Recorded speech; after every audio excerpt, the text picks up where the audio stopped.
हम अपने दुखों से बाहर कैसे निकले? गौतम बुद्ध द्वारा बताए गए उपाय। दोस्तों, हम सभी जानते हैं कि यह जीवन सुख और दुख से भरा हुआ है। जो इंसान सुखी है उसके जीवन में कब दुख आ जाए कह नहीं सकते। सुख और दुख इस जीवन का हिस्सा है और इन्हीं के साथ हमें रहना है। वैसे तो ये बात हर कोई मानता है, लेकिन जब भी किसी के जीवन में दुख आता है तो वो हताश और निराश हो जाता है। उन्हें लगने लगता है कि ये जीवन जीने के लायक ही नहीं है। दुख की घड़ी में इंसान खुद को हारा हुआ समझने लगता है और भूल जाता है कि सुख जैसी भी कोई चीज़ होती है। आज की इस गौतम बुद्ध की प्रेरणादायक कहानी के जरिए हम आपको इस ज्ञान के बारे में बताएंगे जो बुद्ध ने दुख से बाहर निकलने के लिए दिया है।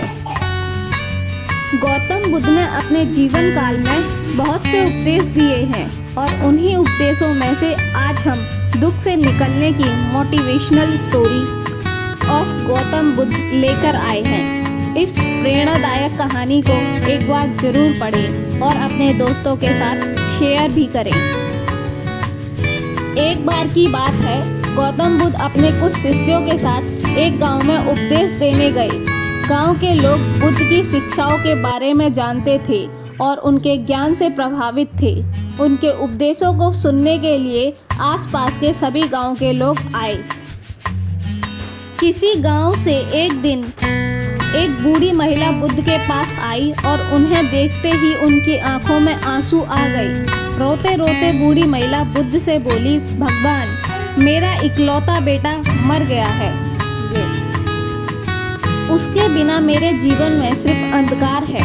इस दुख की घड़ी में मैं खुद को बाहर नहीं निकाल पा रही हूँ। कृपया मुझे कोई उपाय बताएं जिससे मेरा दुख दूर हो सके।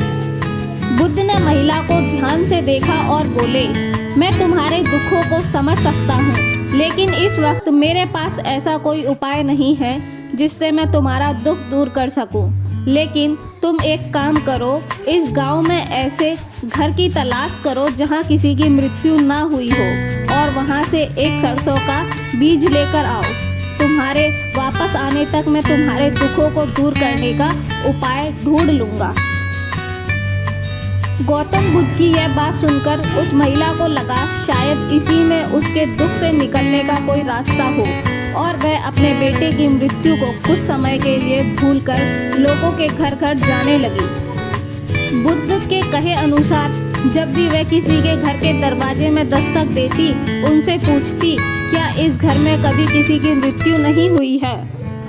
लेकिन हर घर से उसे सिर्फ एक ही जवाब मिलता है, हमने कभी ना कभी अपने किसी न किसी प्रियजन को खोया है। वह महिला पूरे गांव में घूमी, लेकिन उसे ऐसा कोई भी घर नहीं मिला जहां किसी की मृत्यु ना हुई हो। अंत में वह निराश होकर गौतम बुद्ध के पास वापस आ गई। रोते हुए उस महिला ने गौतम बुद्ध से कहा, भगवान, इस गांव में मैं ऐसा कोई भी घर नहीं ढूंढ पाई जहां किसी न किसी की मृत्यु ना हुई हो। गौतम बुद्ध ने उस महिला को करुणा भरी आंखों से देखा और बोले, यही तो इस जीवन की सच्चाई है। इस संसार में जन्म लेने वाला हर व्यक्ति को मृत्यु का सामना करना पड़ता है। कोई इससे बच नहीं सकता।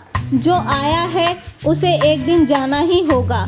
किसी को पहले जाना है तो किसी को बाद में। तुम्हारे दुख का कारण यह है कि तुमने इस सच को स्वीकार नहीं किया है। बुद्ध अपनी बात को आगे बढ़ाते हुए बोले, हमारे दुख का असली कारण हमारे अपनों से होने वाला लगाव और प्रेम है। हमें अपने प्रियजनों के प्रति प्रेम और दया भाव रखनी चाहिए, लेकिन यह भी समझना चाहिए कि यह संसार अस्थायी है। अब कौन साथ छोड़ जाए और यहाँ कहा नहीं जा सकता। तुम भी अपने सत्य को स्वीकार करो और अपने जीवन में आगे बढ़ो। बुद्ध की बातें महिला ने ध्यान से सुनी और उन्हें सुनकर उसे एक शांति का एहसास हुआ। वह समझ गई कि संसार के नियमों से कोई बच नहीं सकता। धीरे धीरे उसका मन शांत हो गया और वह अपने बेटे की मृत्यु को जीवन की सच्चाई मानकर स्वीकार करने लगी। दोस्तों, इस कहानी से मिलने वाली सीख यह है कि यह कहानी हमें सिखाती है कि हमारे दुखों का कारण किसी भी चीज़ से बहुत ज़्यादा लगाव और अपेक्षा रखना है। मृत्यु एक सत्य है। हम इस जीवन में लोगों को खोएंगे और नए लोगों से मिलेंगे भी।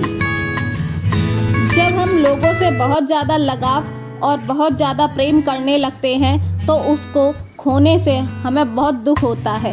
इस संसार के नियम को हमें समझना ज़रूरी है। चीज़ों से लगाव इतना ना रखें कि वह आपके दुख का कारण बने। चीज़ों को प्राथमिकता दें, लेकिन इस मोह में ना रहें कि यह चीज़ हमेशा हमारे साथ रहेगी। आज हम किसी ना किसी के साथ तो हो सकते हैं, कल ना हो, लेकिन जो मोह, लगाव और प्रेम हम दूसरों से करते हैं वह इतना ना हो कि उसके जाने से हमारे जीवन दुखों से भर जाए। आशा करते हैं कि इस गौतम बुद्ध स्टोरी के जरिए आपने कुछ अच्छी बातें सीखी होंगी और जीवन की सच्चाई से खुद को रूबरू कराया होगा। ऐसी ही और भी मोटिवेशनल कहानियाँ पढ़ने के लिए इस चैनल को लाइक, शेयर एंड सब्सक्राइब ज़रूर करें।